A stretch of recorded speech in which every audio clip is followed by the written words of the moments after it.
Hi everyone, welcome back to our Ada Lovelace Day celebration in partnership with Sky, Leeds City Council and Empowering Women with Tech. I hope you've had a wonderful lunch break. So we are straight into our afternoon session. So I'm delighted to have Eve Roodhouse and Tom Riordan here from Leeds City Council. Eve is the Chief Officer for Economic Development at the Council and Tom Riordan is the Chief Executive for Leeds City Council. Welcome, happy Ada Lovelace Day. Happy Ada Lovelace Brilliant Day. to be here. So, it feels quite right to kick off with COVID, everybody's favourite topic at the moment. And I think it's probably worth talking about the lockdown measures. Obviously, yesterday, Boris announced lockdown measures and three tiers of lockdown measures. And for some people, that's been quite confusing. So for people in Leeds, what have the new lockdown measures meant? So for Leeds, broadly speaking, it's quite similar to what we've had already at the moment, the so-called Tier 2, which is like the amber one. It's called high risk. And the main difference is that indoors, it's now against the law to mix with other households or people outside your social bubble. Yeah. But outdoors, you can mix, but within the rule of 6.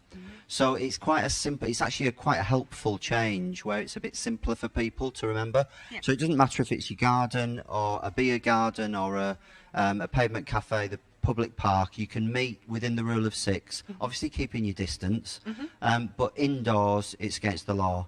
The other complication is that, you know, we are seeing our cases going up still. So there is a chance that we'll go into the top tier. And that's the discussion that we're having with the government at the moment. I could talk about what that would mean if you want. Yeah, no, please do. Yeah, so basically that would mean that you couldn't mix with households or people outside your social bubble anywhere. That would be the main change. And in addition, there would be some closures of, there's a mix of things that could close, but mainly pubs that weren't serving what they call substantial meals. So it's basically pubs who were just serving drinks. Yeah. And so some potential other closures could include gyms, could include leisure centres, things like that, but that would be a piece of work we'd have to do with government to decide. So, but at the moment, it's pretty much as it was, except indoors, don't mix, outdoors, keep with the rule of 6. Cool, brilliant, thank you for that. So one of the things that makes me proud to live in Leeds is the city's focus on digital inclusivity and absolutely kind of making it a digital inclusive city for everyone with schemes like Digital Leeds, with the offer of free tablets, giving people access to broadband, the library's initiatives around inclusivity, and actually the fact that the city is so switched on for digital science and technology with things like the festival and the meetup community. Why is this so important as a city, especially now going into COVID? We're committed in Leeds to making Leeds a digital city, and we've had that commitment as part of our inclusive growth strategy since 2018. And I think really it's true to say that we were working towards that before then. That was just really a really strong kind of statement in 2018 about what we wanted to do and how we wanted to move forwards. And within that, we committed to supporting everybody to get the skills that they need to be able to operate effectively in society in terms of skills. So this isn't just about giving people skills to get into tech. It's about having the skills to be able to access universal credit if you need to access universal credit. It's about having the skills to be able to natter to a friend when you can't get out of the house in the winter time if you're elderly and you're worried about slipping on the ground. Being able to just be able to kind of use an iPad to Skype somebody and have a chat. It's that whole range of abilities. And why is it more important now than ever? Well, I think lockdown showed just how important digital skills and access to digital kit is. And whilst I think in Leeds we are really advancing some of the work we've done, it's probably just exposed how big the challenge is. So if you consider families where you've been trying to educate children from home, for example, if you only have kind of one phone as your way to be able to access the work that you need to do, and you don't have a laptop and you maybe don't have a broadband connection at home, you know, it causes all sorts of challenges just for that family to be able to try and educate their child in those circumstances. And if you think about being somebody who perhaps relies on going to a local community centre to see people, and you live on your own, but you don't have access to kind of the skills or tech to be able to use all the brilliant stuff we've all been using in lockdown, then our role is to try and make sure that we can support people to get those skills and address those challenges. Yeah, no, absolutely. I think there's been some really good initiatives, like the Door initiative that Ben McKenna and Emma Behrman have been doing to take in any equipment that people have got lying about in the house so they can repurpose it to families, asylum seekers, refugees, so that they can get access to technology. So kind of moving on to another question. Many of the role models that we've showcased today are tech entrepreneurs and startups. What can cities do right now to help foster and incubate new innovation? Yeah, I think what we've got to try and do, I think, is put the entrepreneur at the heart of how we think about and develop and implement policy in the city, and that's really easier said than done. A lot of the traditional approaches have tended to be quite public sector driven and theoretical, and the work we've done with Boston with MIT REAP and this international program with other cities, so mixing with Oslo, Monterey, Sydney, you know, getting their perspective of how they're doing things in this space. And working with MIT, it's sort of forced us to put the entrepreneur right at the heart of what we're thinking about doing. So we've set up a new initiative called LEAP, which is about supporting entrepreneurs. We're very interested in how to get much more support for a more diverse background of entrepreneurs, particularly in tech, which is what we're talking about today. Yeah. I think it's about collaborative spaces like the one that we're in today, you know, Duke, which is there's a great irony about the challenge that, you know, we've gone through recently, where I think when I talk to CEOs of companies and how the world's going to change, they all talk about, oh, we're going to have to be much more collaborative in the spaces and the office space that we have. And the places that have been hit hardest have probably been places like this. And so we've got to find a way to help them get through it.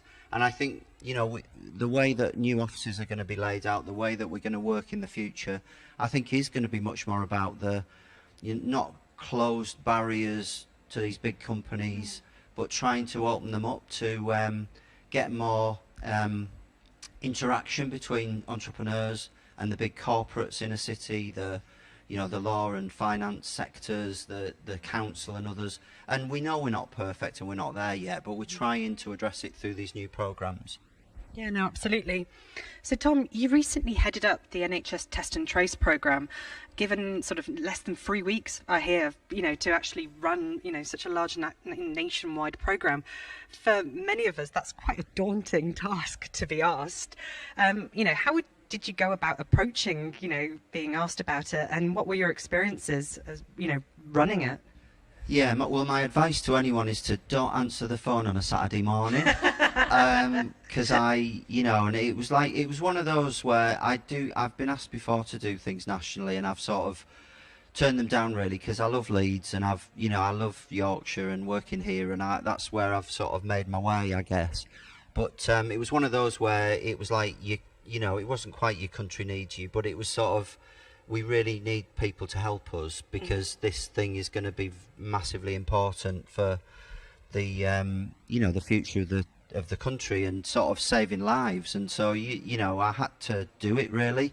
It was probably the hardest thing I've ever done in my life. I was still running Leeds City Council at the same time.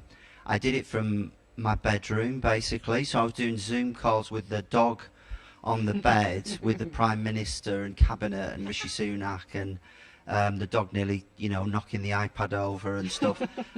It was massive pressure, because basically what I tried to do was the German system is very effective and it's very localised, so it's based on very localised teams taking control of the test and trace service. So I basically created that to add on to the national system. and I'm hoping that they're still going to now use that, as we move forward. So, yeah, and nobody was happy. So, and I had all of Whitehall to deal with, all of the local government sector, the politicians, directors of public health, the general public. Everyone was equally unhappy.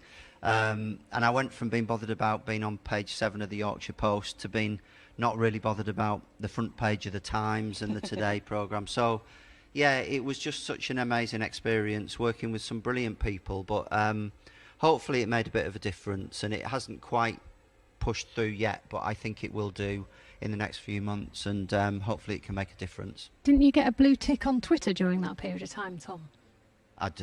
Maybe. It means nothing, as you can see. So, Eve, kind of picking up on Tom's point on the test and trace, obviously that relies a huge amount on digital inclusion. Going into COVID and coming, we're kind of, however many months now into this COVID pandemic, what do you think that the opportunities and risks COVID presents to the digital and the tech sectors? Well, I mean, where do we start? I think you've seen a massive acceleration of trends in the economy as a result of COVID-19. So we already were seeing so much change thanks to digital, and what you've seen is kind of that really ramp up. So you've seen for the first time online courts hearings. You've seen a massive uptick in GP consultations being done remotely rather than face to face, and people accepting that and feeling comfortable with that, and in some cases feeling they're getting a better service. But it's not just in those areas. In the council, we've seen loads of small businesses really increase demand for our support services that help them adopt digital technologies, and the demand far outstrips the supply in terms of the support that we can give. So I think there is undoubtedly the digital sector, I think, has been more resilient through lockdown, through COVID, and is kind of very strong, and is going to be a really important part to our recovery in terms of kind of bringing forward those businesses that are going to kind of keep the economy going, employing people throughout. But you and I have talked about kind of the challenges we've got as well in terms of unemployment that we're now facing as a city. And I think there's some interesting reflections for us all about how we can speed up the reskilling of people that are coming out of some sectors, and I'm not talking about ballet dancers retraining here, by the way, definitely not. But where there are businesses, where there are sectors in decline, and someone wants to make a change into the digital sector, let's provide the routes for them to do that, because we have got routes, we have got opportunities for people.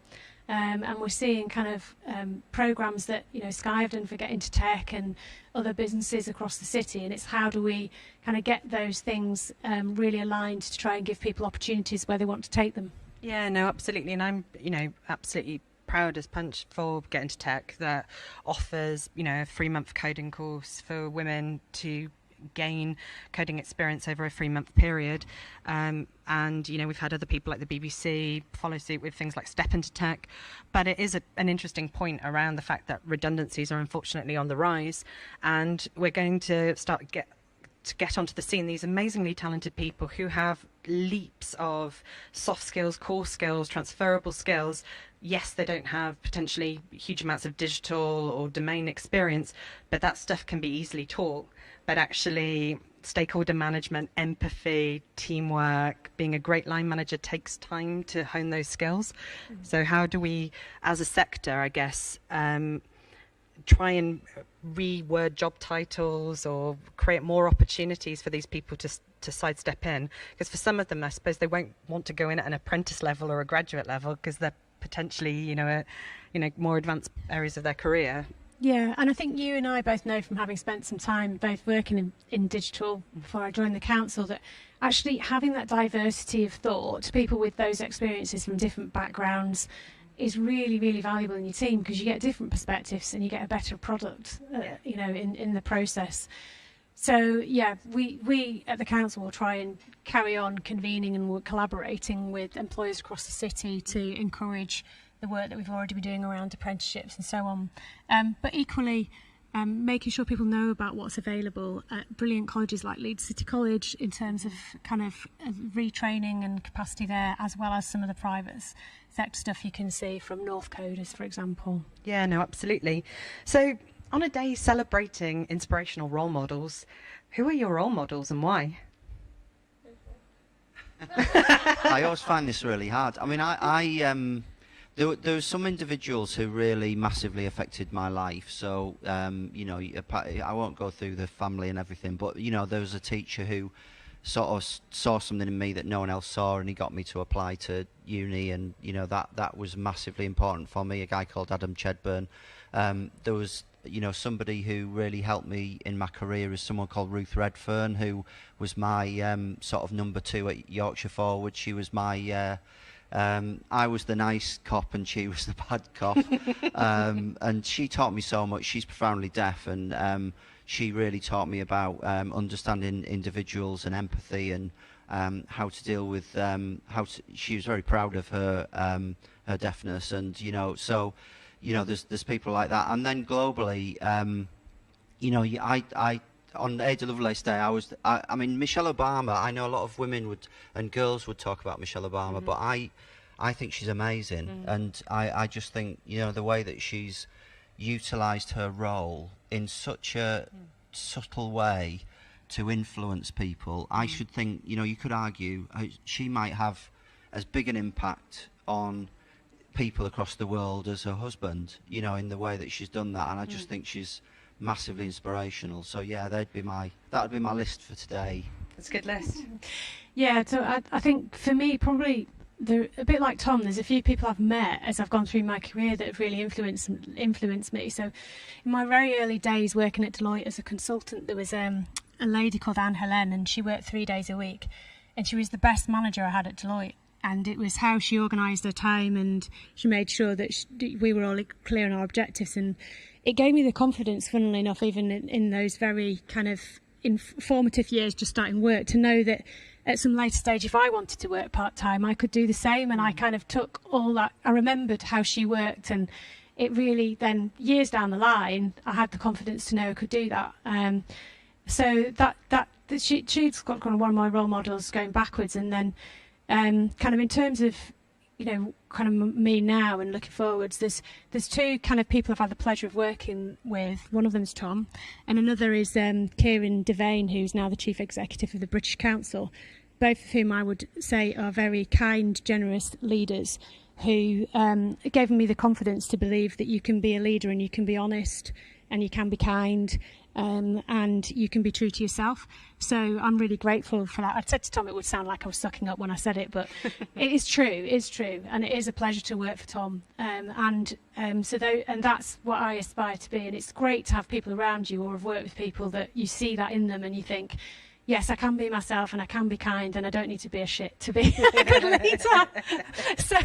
So you know, that's kind of important to me.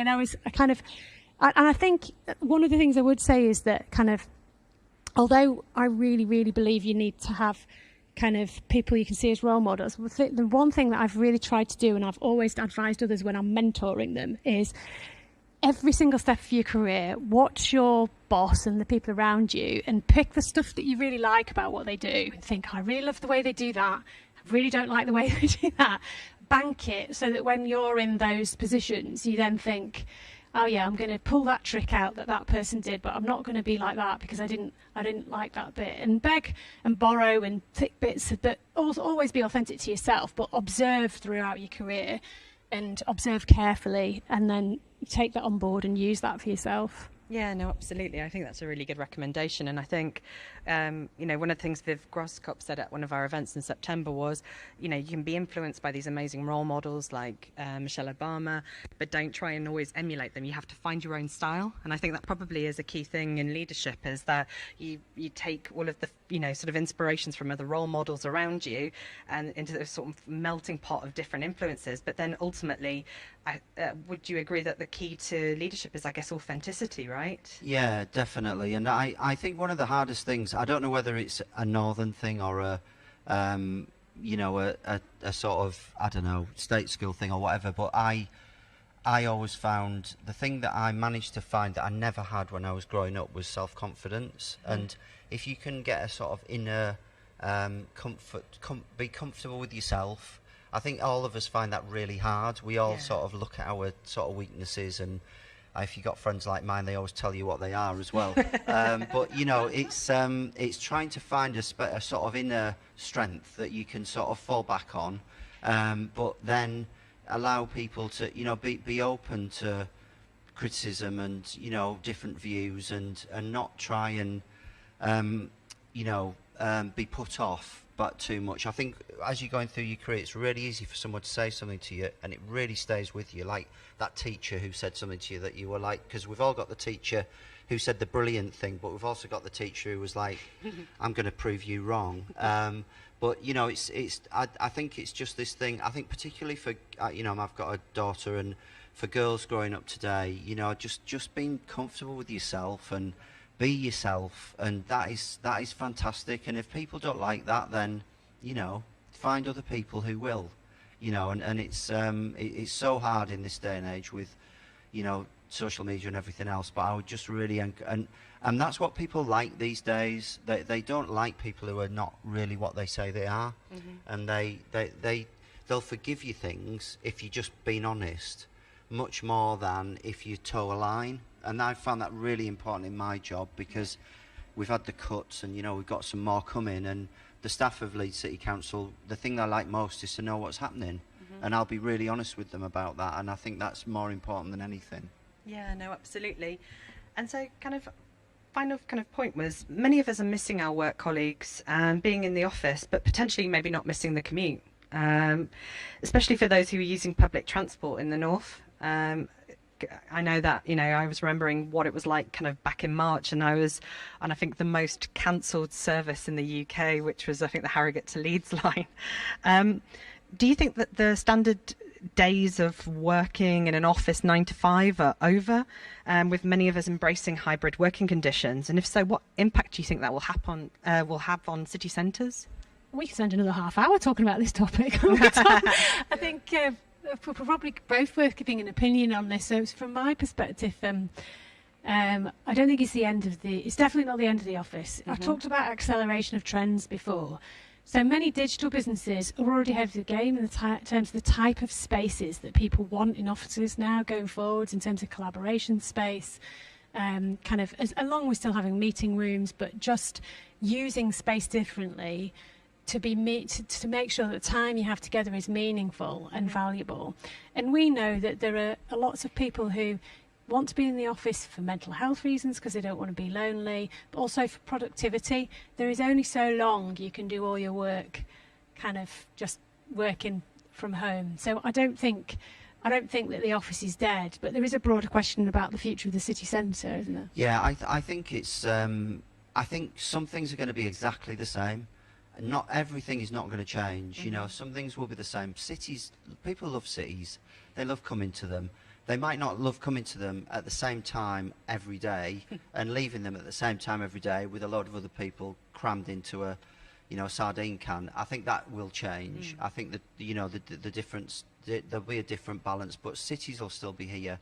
They'll just be different. And I think the biggest invention that we need next is a really, really good hybrid meeting space, because it's really hard to have that combination of Zoom or Teams and being in the office. And I think that's the biggest challenge for moving forward that someone's got to come up with, because at the moment that's the thing that is really difficult and doesn't quite work.